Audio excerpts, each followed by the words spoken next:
Hey, it's Dave from cheapwinefinder.com again with the Spanish wine this time. Something that costs, I think, around $10. It's an interesting one.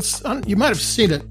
The label has got this long label of a young man's face. It's the Matsu El Picaro 2019. It's from Toro, Spain, which is up in the northwest side of Spain, kind of on the northeast corner of Portugal.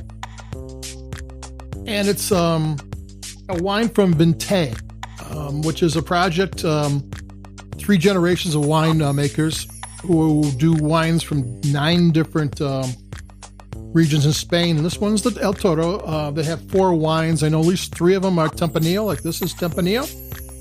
And I believe this is 3 grandfather, father, son. I think the picture on the label is the youngest winemaker. And this is a wine from 90-year-old vines. They always say that grapes need to suffer to make good wine. And old vines, just because they're old, it takes longer for the nutrients from the soil and the water to get to the grapes. And plus, they actually say very poor soil. So it's got a double whammy there. They're old and it's a bad soil. And actually, that's good for grapes. And it's Tempranillo. And these are farm biodynamic. Biodynamic takes organic like 10 steps further, where they make their decisions by the phases of the moon. And they plant complementary plants, that attract bugs that kill the pests that attack the vines. This whole round circle of life going on in the vineyard. The wine is fermented in cement vats, large cement vats. Cement is thick and it keeps the temperature even at all times. Wine loves even temperatures. And cement does that. And then they put it into oak barrels for malolactic fermentation.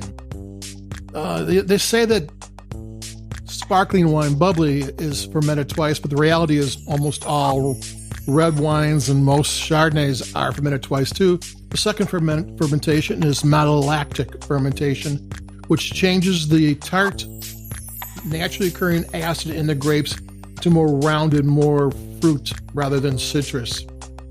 So they do that. The young wine doesn't have a lot of aging. Biodynamic, 90-year-old vines, cement, oak, malolactic fermentation. Kind of interesting.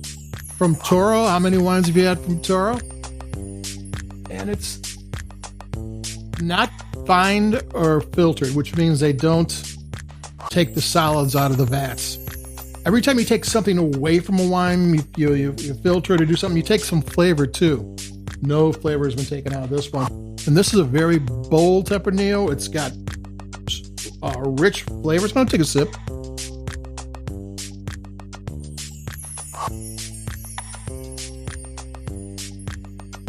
Yeah. It's kind of smoothing out now. I've had it in my glass for a while. It's got very rich, deep flavors. There's blackberry, extracted blackberry, cola, really thick licorice, some black cherry, a little salty thing going on. It's got a very definite flavor profile. This is no wishy-washy wine. It's about $10. That's one thing about Spain. Like, you go to the Spanish aisle and there'll be more wines under $10. I get 90 points in the big magazines than any other section.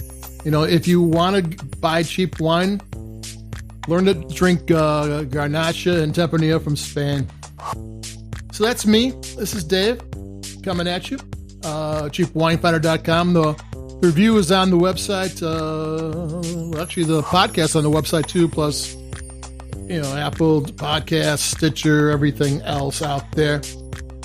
So that's that for me. It's an interesting red wine. If you want to break your rut you're in, this is a good one to do it. And That's it for me. Adios. Bye-bye. I'll talk to you later. And that's that.